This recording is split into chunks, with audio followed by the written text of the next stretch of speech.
güzel külgemde bir tekrar edip bu anı sen 8 yaşındaydın. Bu anı sen 8 yaşındaydın.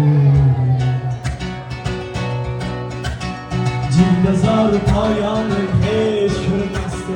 Tam gece güzerdik ayrılmazdı. Bizlerge baktılar kuşlar tılmazdı. Bu anısın 8 yaşında idi.